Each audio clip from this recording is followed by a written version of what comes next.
coordinación de los foros que viene desarrollando la universidad por este mes de mayo en este local, en la sede de Sinaloa, y vamos a retornar el mes de junio a la Casa Museo Mariátegui, continuando con esta tarea que se ha propuesto el espacio de la universidad, que está contando pues, con la participación de compañeros dirigentes, intelectuales, artistas, estudiantes, en fin, y de esa manera tratamos de hacer, digamos, el compromiso, la tarea de la difusión de las ideas del marxismo sobre todo y de la obra de Mariátegui. El día de hoy tenemos el tema del foro 195 años de Carlos Marx y la defensa del marxismo por Mariátegui. Tenemos como expositores a Jorge Salgado, licenciado en Derecho y Ciencias Políticas, que está presente, y también a Gustavo Pérez, licenciado en Derecho, a quienes invitamos a pasar a la mesa para que puedan iniciar sus exposiciones. Entonces, un aplauso para los...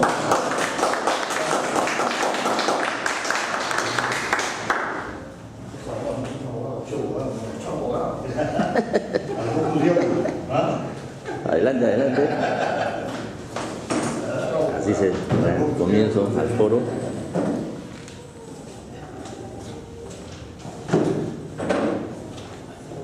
Bien, la mecánica del curso es las dos exposiciones de 15 minutos cada uno, y luego vamos a pasar a una primera ronda de preguntas. Luego de terminar esa ronda de preguntas, la réplica o la respuesta a las preguntas de parte de los expositores. Sobre el tema 195 años de Carlos Marx y la defensa del marxismo por Mariátegui, a cargo del licenciado en Derecho y Ciencias Políticas, Jorge Salgado. Bueno, en primer lugar, creo que se impone, ¿no?, dar un homenaje a Javier Díaz Canseco, su trayectoria, al ejemplo de vida que él representa, ¿no?, al margen de la discrepancia que pudiéramos haber tenido sobre aspectos puntuales en política y en ideología. Nadie puede regatear acá el valor de la vida, la lucha de Javier Díaz Canseco, un íntegro, cabal, que siempre es un referente, ¿no? Él fue un buen discípulo de Manuel González Prada, en el sentido de que nunca, siempre supo romper el pacto infame de hablar a media voz, ¿no? Siempre estuvo en la denuncia, siempre estuvo en la lucha, luchó en todos los frentes, ¿no?, contra todas las dictaduras, contra todos los autoritarismos y totalitarismos. Entonces no podemos menos que dejar de rendir un homenaje personal y pienso que colectivo, ¿no?, respecto a la figura, a la trayectoria, al ejemplo y al legado que nos deja Javier Díaz Canseco, ¿no? Él es un verdadero maestro del socialismo del Perú, ¿no? Es un referente moral, intelectual y político. Nos deja un gran vacío y una valla muy alta por llegar, ¿no? Difícilmente, pienso yo, habrá un individuo que llega a suplir el papel que Javier Díaz Canseco tuvo en sus años de actividad política, ¿no?, especialmente desde la época de la lucha contra el gobierno militar y la dictadura de Fujimori.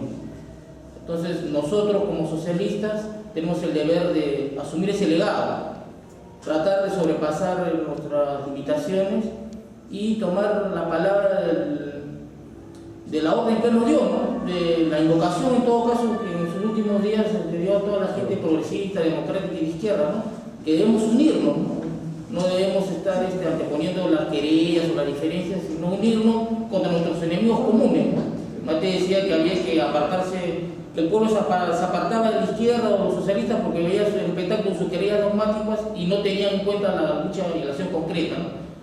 Javier Díaz Canseco fue un hombre de acción, no solamente de verbo, ¿no?, y de realización y de lucha. Entonces, el día de sus funerales ha ido todo el pueblo, no solamente la gente de izquierda, gente democrática, de base, progresista, que han reconocido su trayectoria y su valor moral, intelectual y político. Si el socialismo tiene alguna vigencia en el Perú, se debe gracias a la obra y el sacrificio de gente como Javier Díaz Canseco. Seguramente habrá muchos compañeros héroes anónimos proletarios, como decía Mariátegui, que también tienen una trayectoria de vida y un sacrificio que de repente no conocemos o no se le ha dado la vía de difusión y valoración, ¿no? Sin excluir a ninguno de los compañeros y su sacrificio, no podemos menos que dejar reconocer la trascendencia, ¿no?, de la figura de Javier Díaz Canseco. El que habla nunca perteneció a su organización política, ni venimos de la vertiente de la llamada nueva izquierda, venimos de otra vertiente, ¿no? No obstante, no podemos dejar de tributar nuestro homenaje más sincero, más cabal y más profundo a la figura y a la trayectoria de vida y de ejemplo de Javier Díaz Canseco. Entonces, eso yo solicitaría, si no es mucha molestia, dar un minuto de palmas razonadas por la memoria de la vigente Javier Díaz Canseco.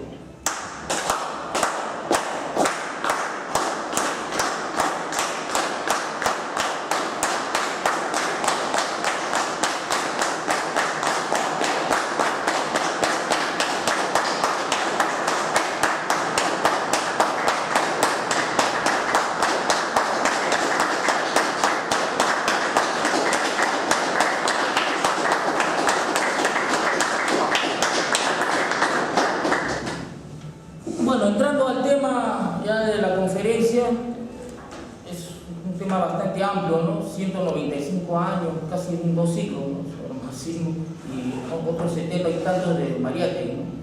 Entonces, resumirlo en 15 minutos va a ser bastante difícil, por no ser imposible, pero mostraremos algunas ideas centrales, ¿no?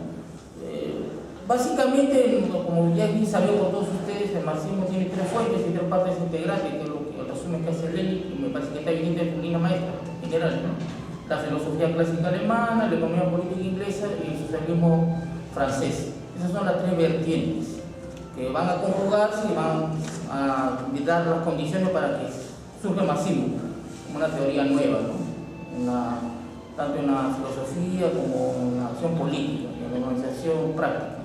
Entonces, ¿qué legado nos deja el marxismo a los socialistas del siglo XXI? Lo que tenemos que preguntarnos, y en dónde reside su vigencia, ¿no?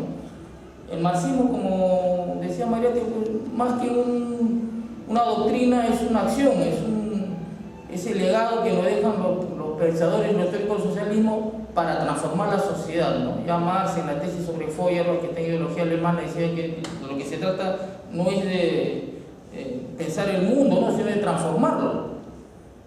Y que el proletariado, para realizar su personalidad, tiene que derrocar a la filosofía, tiene que abolirla, en el sentido no de oscurantismo, sino en el sentido de hacerla suya, ¿no? Aprenderla, integrarla y superar la hegemonía intelectual, política y ideológica de la burguesía. Entonces, el marxismo surge con estas vertientes, ¿no? Con estas aspiraciones de convertirse en una teoría de acción, de organización, del proletariado básicamente, ¿no? Y de todas las clases explotadas en general. Entonces, surge como un arma política, ¿no? El marxismo tiene su partida de nacimiento político con la publicación del Manifiesto Comunista, que nace en una época de revolución en Europa Occidental, ¿no? La revolución de 1848, 45. En ese contexto nace el Manifiesto Comunista. Y posteriormente los trabajos filosóficos, ideológicos y económicos de Marx, fundamentalmente de Engels, ya le van a dar una estructura en todos los otros campos, ¿no? La filosofía, la ciencia, la dialéctica, la naturaleza, etc., ¿no? Entonces es un desarrollo progresivo que se va sumando, ¿no? No es que nace pues, como el búho como Minerva, ¿no? De la cabeza de Zeus, así íntegramente. Es un proceso, más bien de los jóvenes hegelianos, que ya también viene ellos, ¿no? Entonces es un proceso de ruptura y de avance. Van tomando lo mejor de lo que le había precedido y creando unas cosas nuevas, ¿no? Aportes nuevos. Por ejemplo, la dialéctica hegeliana, que Hegel era una dialéctica que partía de que las ideas eran lo que creaban la realidad, de miurgo creador, el espíritu absoluto, él lo coloca en un terreno materialista, ¿no? Y Valéry establece que las leyes de la sociedad, el pensamiento humano y la naturaleza están resumidas justamente en las leyes de la dialéctica. Entonces le da materialidad a la dialéctica, ¿no? De lo que Hegel lo tenía abstractamente como una especie de ente creador, ¿no? Había absolutizado la ley de la lógica dialéctica, más le da carne, le da vida, ¿no? Lo enraiza en la misma realidad concreta de la sociedad humana de su época, material y política, ¿no? Entonces, ese es el mito de él, por ejemplo, ¿no? Lo que habían criticado a Hegel y a los jóvenes hegelianos habían desechado la dialéctica, por ejemplo, ¿no? Ese es el error que cometen los anarquistas, por ejemplo, ¿no? Desde Marx Stirner, pasando por Bakunin y otros. El mismo Feuerbach, ¿no? En su crítica a Hegel desecha la dialéctica, ¿no? Entonces él rescata la dialéctica como una forma, un método que nos permite aprender y conocer la realidad en su desarrollo vivo y contradictorio. Para Marx y para los marxistas la realidad es una contradicción permanente y la contradicción es el motor de la vida y de la historia. No podemos concebir la realidad como algo uniforme, una evolución pasiva, una simple acumulación de fases, épocas o fenómenos, ¿no? Sino que en esta permanente transformación hay saltos también cualitativos, ¿no? Es decir, revolucionarios en la ciencia, en la sociedad, en la economía, en la cultura, en el arte, en la filosofía. Entonces,